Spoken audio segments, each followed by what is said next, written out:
ഇതല്ലേ ഈ കേക്കിന് രണ്ട് പ്രത്യേകതകളുണ്ട് കേട്ടോ. ഒന്നെന്ന് പറഞ്ഞാൽ അത്ര സുഖമുള്ളൊരു പ്രത്യേകതയല്ല, എന്നാലും ഞാൻ പറയാം. കസ്റ്റമറിൻ്റെ അടുത്തു നിന്ന് എനിക്ക് ഫസ്റ്റ് ടൈം ഒരു നെഗറ്റീവ് റിവ്യൂ വാങ്ങി തന്നൊരു കേക്കാണ് കേട്ടോ ഇത്. അതുപോലെ തന്നെ സ്ട്രോബെറി കേക്ക് ഞാൻ ഫസ്റ്റ് ടൈമാണ് ചെയ്യുന്നത്.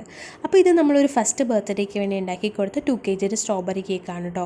എപ്പോഴും ഫസ്റ്റ് ബർത്ത്ഡേ എന്നൊക്കെ പറയുമ്പോൾ അവർ കുറേ ആളുകളൊക്കെ വിളിച്ചിട്ട് സെലിബ്രേറ്റ് ചെയ്യുന്നൊരു ഫംഗ്ഷൻ ആകുമ്പോൾ നമ്മൾ എപ്പോഴും നമ്മുടെ 100% കൊടുത്തായിരിക്കും കേക്കുകൾ ചെയ്തെടുക്കുക. പക്ഷേ ഈ ഒരു കേക്കിന് എന്താ പറ്റിയെന്ന് അറിയില്ല. അവർ പറഞ്ഞത് കേക്കിന് നല്ല ടേസ്റ്റൊക്കെ ഉണ്ടായിരുന്നു, പക്ഷേ കേക്ക് കട്ട് ചെയ്യുമ്പോൾ ഇങ്ങനെ ഓരോ ലെയറും ഇങ്ങനെ അടർന്ന് വീഴുന്നുണ്ട് എന്ന് പറഞ്ഞു. എന്താ പറ്റിയെന്ന് ഒരു പിടിയില്ല. അപ്പോൾ ഇതിൻ്റെ ലോങ് വീഡിയോ ഞാൻ നമ്മുടെ ചാനലിൽ അപ്ലോഡ് ചെയ്തിട്ടുണ്ട്. അപ്പോൾ നിങ്ങൾക്ക് അത് കാണണമെന്നുണ്ടെങ്കിൽ ഇപ്പോൾ ഉള്ള ഒരു ഷോർട്സിൻ്റെ ക്യാപ്ഷൻ തൊട്ട് മുകളിൽ ഒരു ആരോ മാർക്ക് ഉണ്ടാവും, അവിടെ ഒരു ക്യാപ്ഷൻ ഉണ്ടാവും. സോ അതിൽ ടച്ച് ചെയ്താലും നിങ്ങൾക്ക് നേരിട്ട് ആ ഒരു വീഡിയോയിലേക്ക് പോകാൻ പറ്റും. അപ്പോൾ ആ ഒരു വീഡിയോ ഒന്ന് കണ്ടു നോക്കട്ടോ. അപ്പോൾ ഇതായിരുന്നു നമ്മുടെ കേക്കിൻ്റെ ഫൈനൽ ലുക്ക്. സോ ഇഷ്ടപ്പെട്ട ലൈക്ക് ചെയ്യുക, നമ്മുടെ ചാനലൊന്ന് സബ്സ്ക്രൈബ് ചെയ്ത് സപ്പോർട്ട് ചെയ്യണം കേട്ടോ. So thank you.